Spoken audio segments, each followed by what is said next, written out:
지난주에 리얼미터에서 조사한 자료고요. 예. 여기 조사한 바에 따르면 이재명 후보가 지금 대법원에서 이제 유죄 취지 파기 환송했지 않습니까? 예. 약 5% 정도가 좀 빠진 걸로. 그래서 지금 46.6 또는 5 이 정도 지지율 하락이 좀 나왔습니다. 전주보다 4.3%포인트가 확 떨어졌습니다. 예. 네, 그리고 4.3%. 이게 지금 네. 주간 내내 조사를 한 거기 때문에 어떻게 보면 또 조사 기간이 또 포함이 안 되는 부분도 있잖아요. 그러니까 그렇죠. 그때 낙폭이 네. 더 클 수도 있겠네요. 예, 그 실제로 더 클 수가 있는 예. 거죠. 지금 그 결과 나오기 전 그것도 좀 반영이 됐으니까. 네. 그리고 지금 김문수 후보가 보면요 27.8%가 나왔습니다. 아, 예. 그리고 한덕수 후보가 34.3% 나왔습니다. 양자 대결, 삼자 대결일 때. 예, 3자 대결. 예. 3자 대결. 그때 전부 다 했을 때 이준석, 김문수, 이재명, 이준석, 한덕수, 이재명 이런 수순에 있었는데 예. 일단 3자 대결에서 한덕수 후보가 들어왔을 때는 34.3, 이준석이 5.9%가 나왔습니다. 예, 이게 원래 이재명 후보가 지금 50%대를 상회했었거든요. 지난 조사에서는. 그런데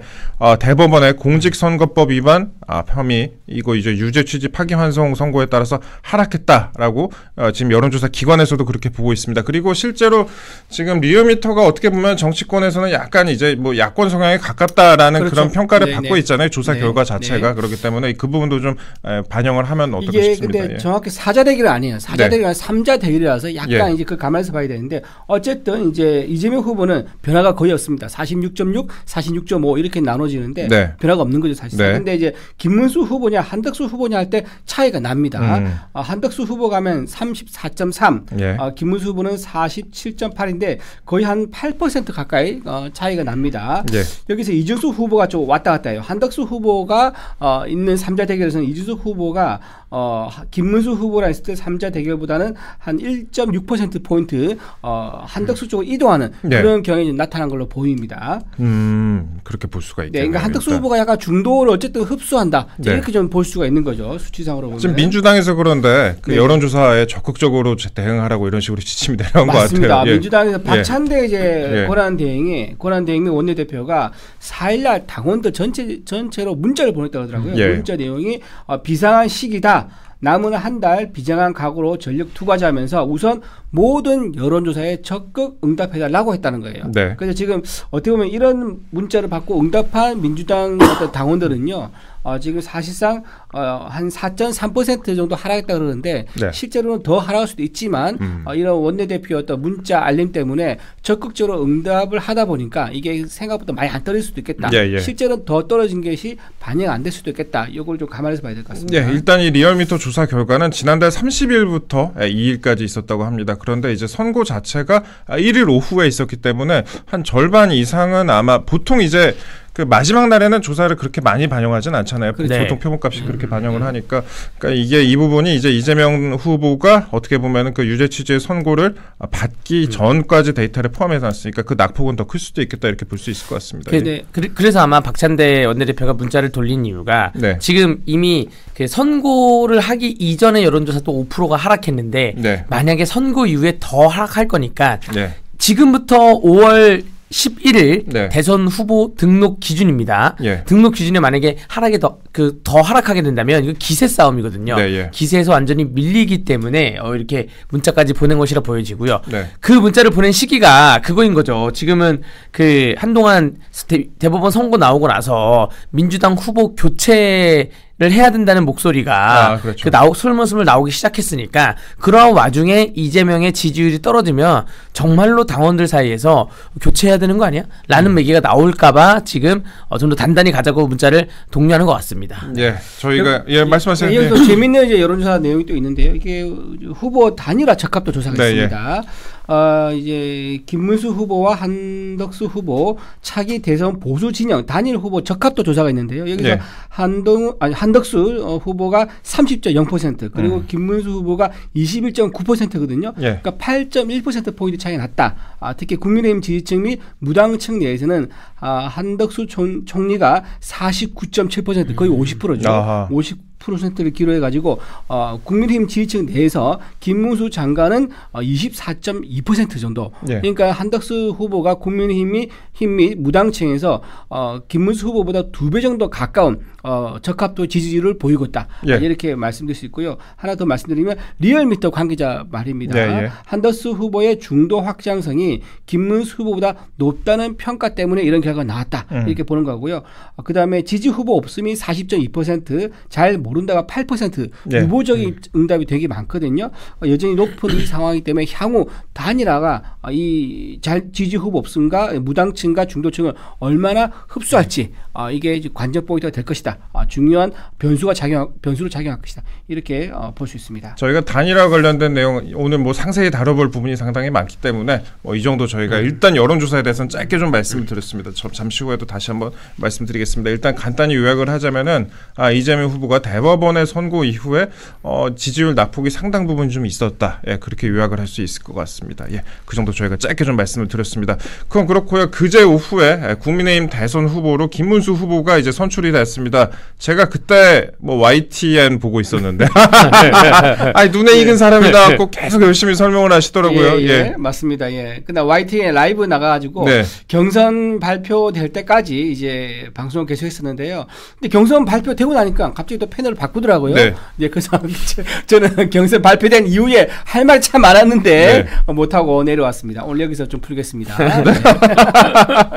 우리 변호사님도 또 그때 보시지 않으셨어요? 네, 저는 이제 실시간으로. 집에서 예. 집에서 실시간으로 보고 있었는데 네. 뭐 크게 이변은 없다라고 생각이 들었습니다. 그리고 현장에 그 일산 킨텍스에는 제가 못 갔고 네. 킨텍스에 가 있는 친구들한테 많은 분위기를 전달받았는데 오랜만에 그 모든 국민의힘 당원들이 좀 화합하는 분위기가 좀 보기 너무 좋았다라는 평이 있었고요. 그런 와중에 큰 이변은 없었다. 예, 라는 얘기였습니다. 이번 네. 경선 참 중간중간 이변이 많았는데 네. 결과는 최종 없었다. 결과는 이변이 네. 없더라고요. 근데 네. 뭐 화합하는 분위기였는지 잘 모르겠는데 아니 근데 김문수 별로 아닌 것 후보가 같은데, 예. 다 무대에 불렀잖아요. 예, 예. 그거 즉흥적으로 하시는 것 같은데 예. 그건 되게 보기 좋았어요. 네. 제가 궁금했던 게 이 대변인한테는 누가 된다고 언질이 미리 가나요?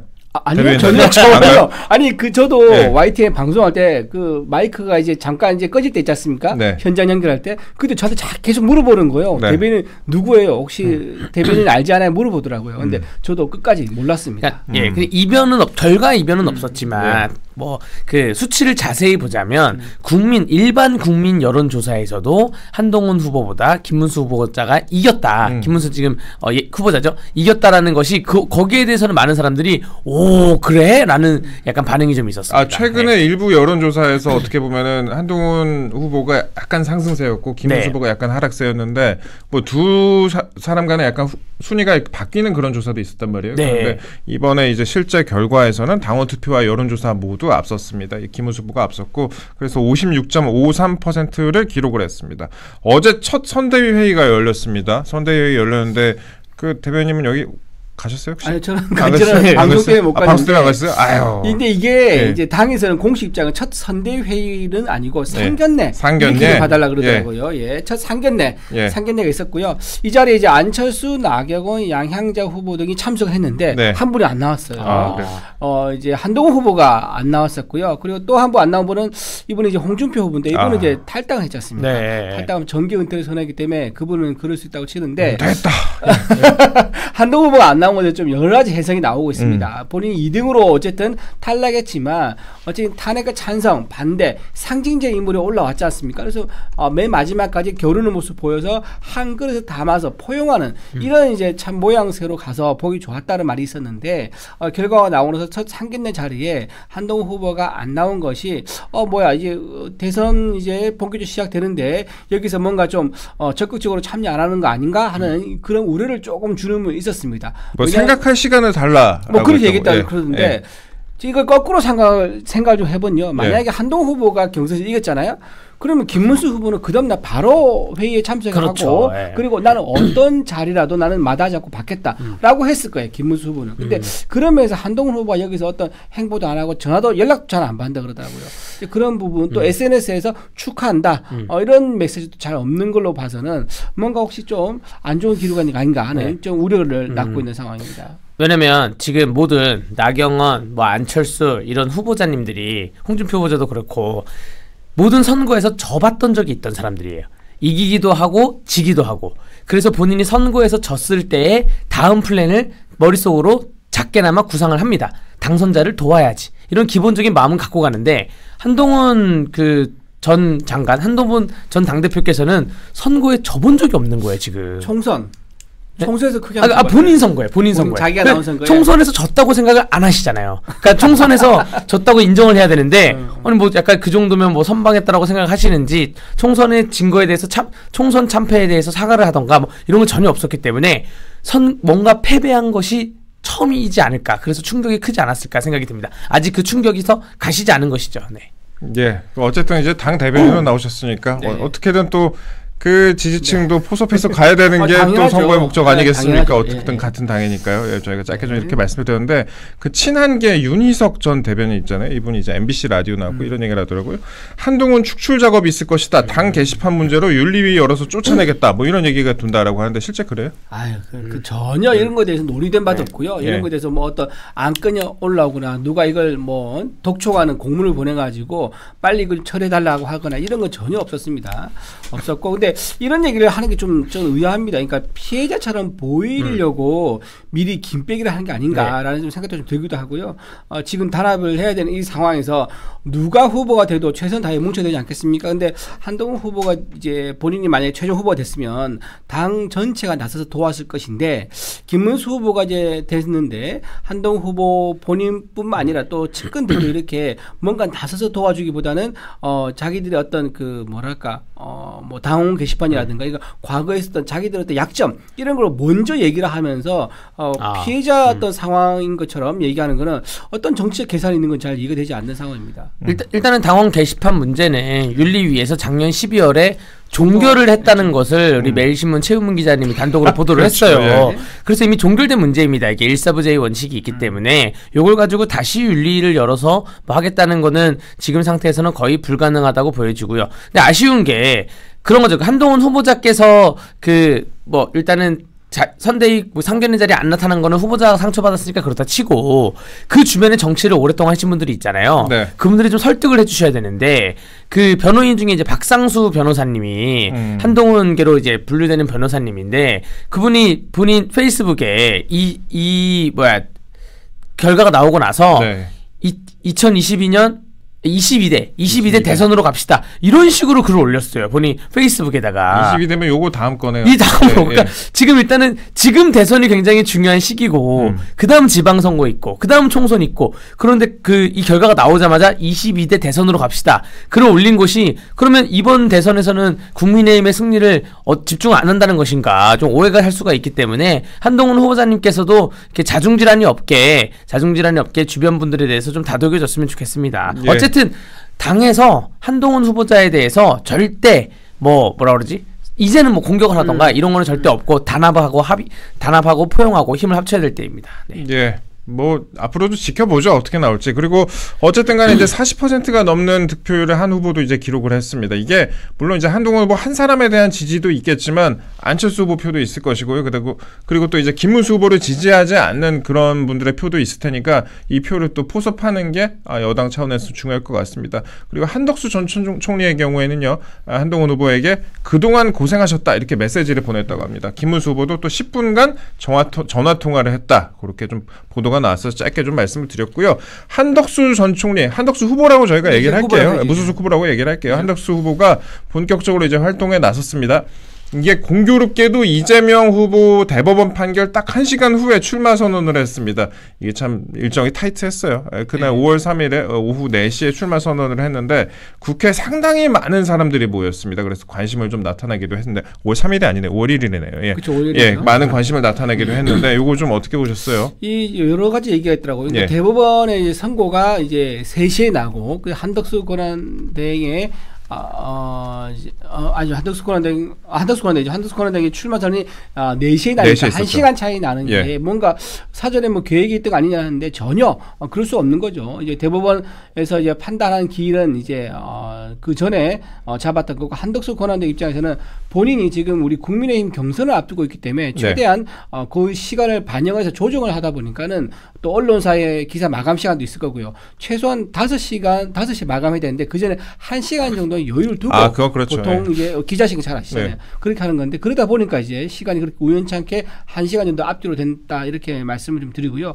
국회에서 지금 하는 거는 굉장히 상징적 의미가 있죠. 이제 대선 후보들은 보통 국회에서 많이 합니다. 민의 정당에서. 그래서 그렇죠. 대통령 당선돼도 어디서 취임식을 하죠? 국회에서 하지 않습니까? 그래서 이제 민의 정당에서 국민의 뜻을 잘 모아서 내가 이제 선한 권력을 행사하겠다 이제 그런 다짐 같은 겁니다.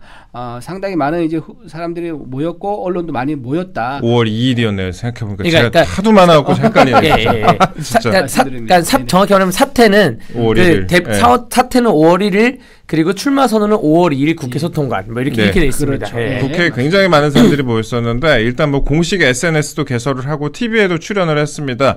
저희 뭐 TV조선에 첫 인터뷰를 했었는데 사회적인 통합을 강조하면서 이재명 후보에 대해서도 점잖게 좀 비판을 좀 했습니다. 네, 맞습니다. 그 한동훈 후보자께서 한동훈 후보 죄송합니다. 한덕수 너 한 시간 너무 많아가지고 한덕수 이제는 후보자는 한덕수 후보자밖에 없습니다. 한 후보자라고 하겠습니다.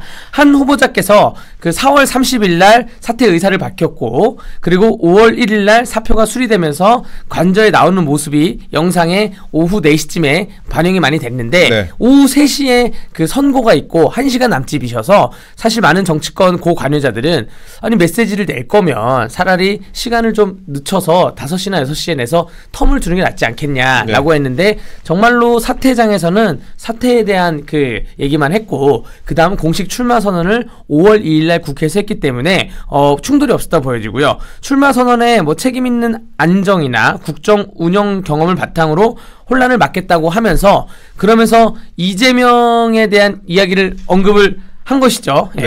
예, 그렇습니다. 왜 이재명 후보가 대통령이 되면 안 된다고 생각하느냐라는 물음에 대해서 다른 사람이 헌법과 법률에 따라서 행동하는 것에 대해 틀렸다고 판정을 내리고 몰아붙이는 것은 대단히 옳지 않은 일이다. 자유민주주의 체제는 남도 그런 권리를 가지고 있다는 점을 인정하는 데서부터 출발한다. 이렇게 발언을 했습니다. 그리고 대선 출마 결심 이유에 대해서는요. 사회적인 통합을 불가능하게 하는 구조적인 불균형이 계속 나오고 있다. 그래서 뭐 개헌에 관한 얘기를 좀 많이 했습니다. 그렇죠. 그러니까 한덕수 후보가 가지고 있는 큰 이제 테마가 개헌이죠.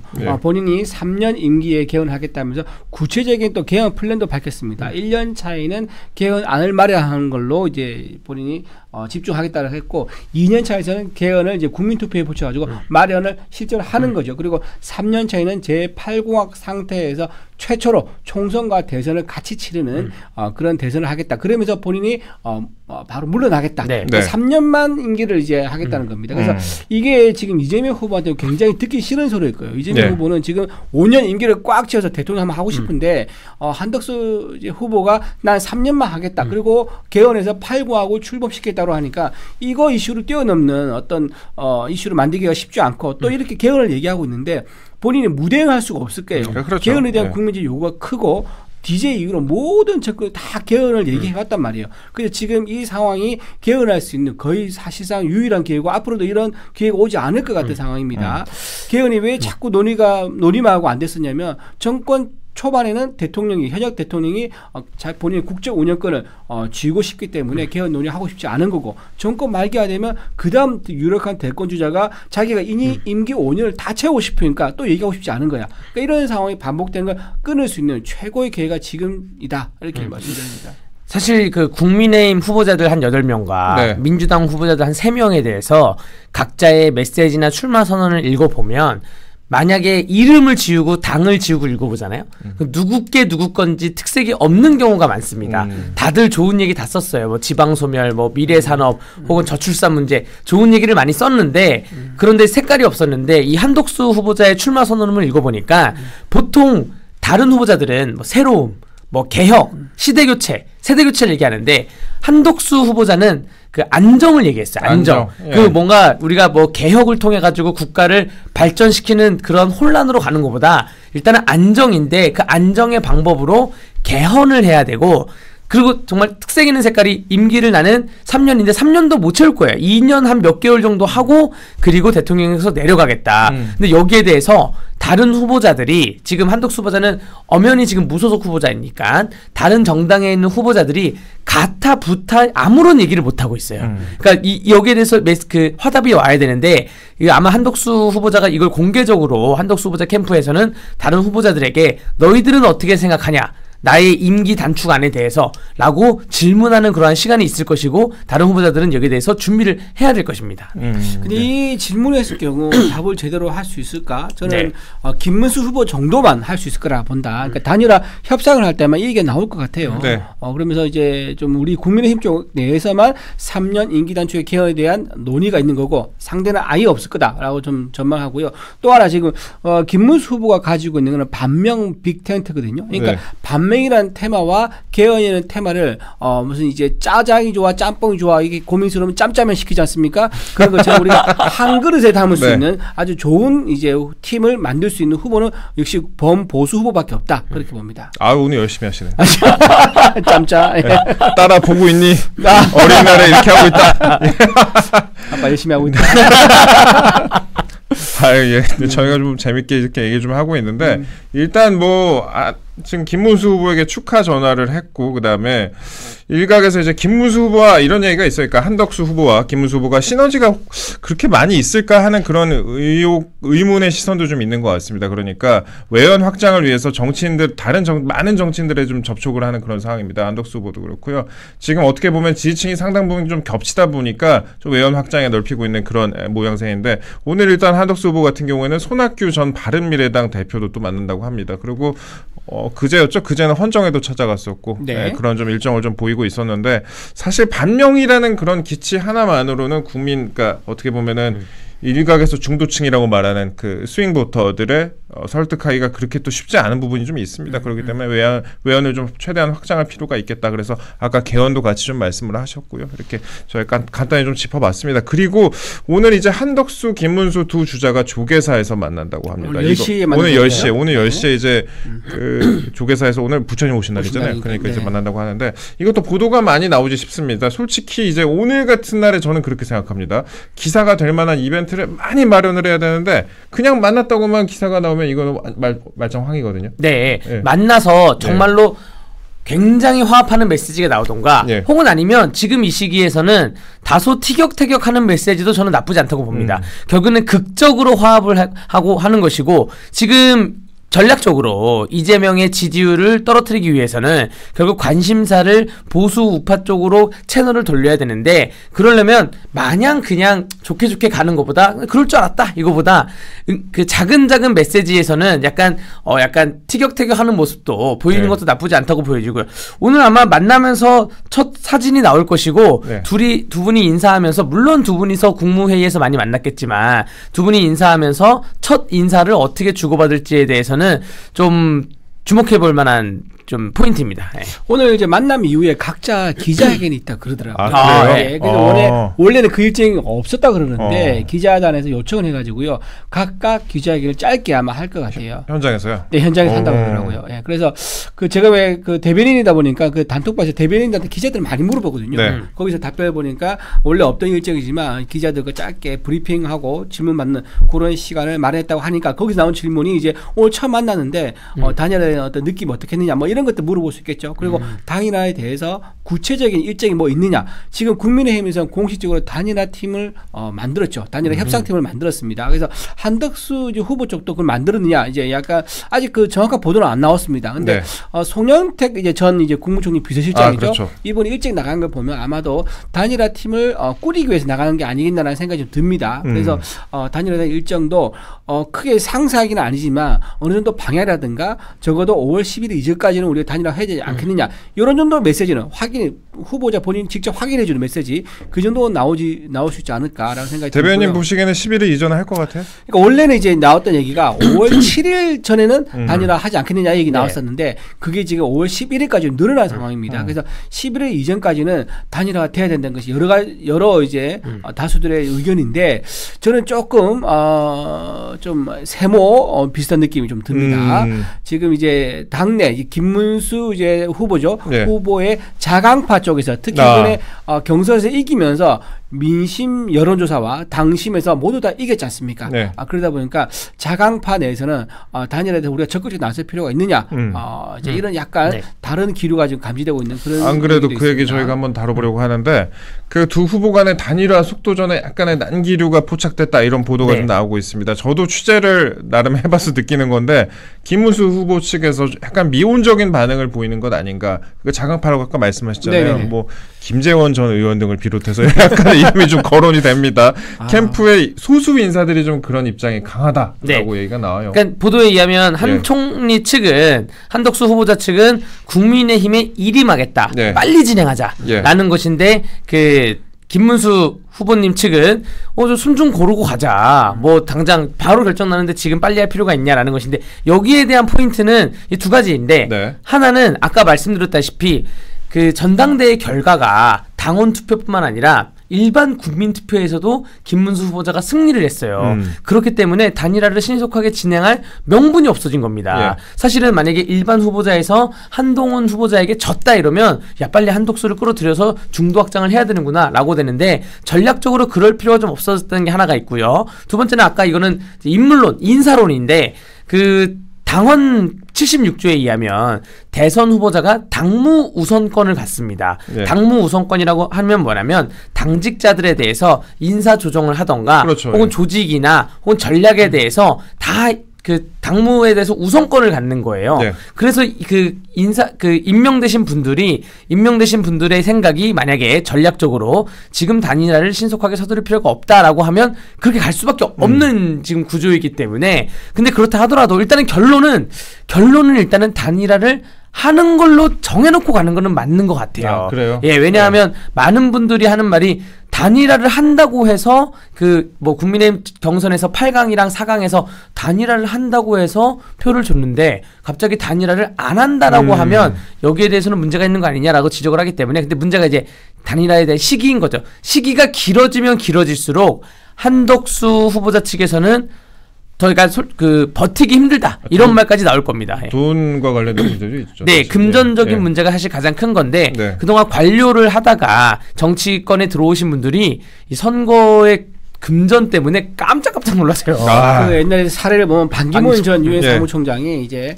오늘 이제 하루 결제된 게 1억이었었어요. 근데 그 다음날 내일 또 1억이 나가야 된다는 얘기를 듣고 기겁을 한 거예요. 이런 식으로 하루 이틀 사이에 1억 또는 2억이 나가야 되는 상황을 개인이 감당할 수가 없는 거죠. 그래서 한덕수 권한대행이 지금 만약에 무소속으로 지금 5월 11일 이전까지 당이 안 들어온 상태에서 만약에 대선 후보로 캠프를 뛰지 않습니까? 그러면 12일부터 대선 후보 뛰는데 이게 하루 이틀 사이에 1억, 2억, 3억이 나가야 되는 이런 상황이 현실적으로 맞닥뜨리게 되면 이거 쉽지 않다 버티기가. 그래서 한덕수 후보 입장에서는 5월 11일 이전에 무조건 해야 된다는 입장인 거고요. 국민의힘 입장에서는 국민의힘 입장이 아니라 이제 김문수 후보, 예. 김문수 후보 입장에서는 그렇다면 우리가 지금 만들고 있는 단일화에 적극적으로 임해야 된다는 단일화에 대한 우선권이 생기는 거고 주도권이 생기는 거죠. 그러다 보니까 지금 고민되는 포인트가 이겁니다. 당원에서 우리 당심을 모아가지고 이렇게 우리 당이 스스로 만든 후보인데 밖에 있는 후보와 이렇게 어떤 그 단일화를 하는 게 과연 맞느냐? 처음부터 만약에 우리 당 경선에 뛰어들어서 8강, 4강, 2강까지 갔으면 모르겠는데 다 끝나고 나서 막판에 들어오는 거 이게 과연 맞느냐라는 그런 이제 당심도 좀 어느 정도 있는 거예요. 그런데 이게 지지율이 어떻게 보면은 스스로도 당선될 수 있을 정도로 충분히 나온다면 그런 얘기를 할 수도 있는 것이고 그 다음에 경선 과정에서 단일화 얘기를 안 했다면은 그렇게 얘기를 할 수 있는 건데 그렇죠. 지금 두 가지 다 아니잖아요. 그렇죠. 그러니까 예. 그 중요한 포인트인데 그런데 김문수 후보가 단일화를 전제로 하고 단일화에서 적극적 행보를 보였기 때문에 결국은 경선에 이겼단 말이에요. 말이에요. 그러면 그 당심이 단일화 전제라는 것을 다 표에 당심에 반영을 해서 뽑은 거기 때문에 이거는 다르게 봐야 된다. 단순히 당에서 뽑은 후보라고 해서 외부에 있는 후보 단일화한 것에 대해서 어떤 문제 삼을 것이 아니라 이미 단일화를 반영한 당심이 있었기 때문에 그걸 같이 섞어서 봐야 되지 않느냐라는 그런 여론이 나오고 있는 그런 상황인 거죠. 여기서 이제 바로미터는 네. 항상 정치권의 바로미터가 뭐 설날이나 추석 같은 명절에 예. 시장 그 전통 시장 여론인 건데